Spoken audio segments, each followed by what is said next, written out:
Hi everyone, in today's video I'm going to show you how to use USB debugging in your device iQOO Neo 9.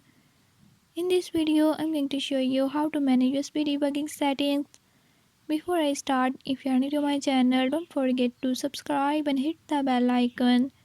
Watch complete video and learn how you can do it. Let's watch the video.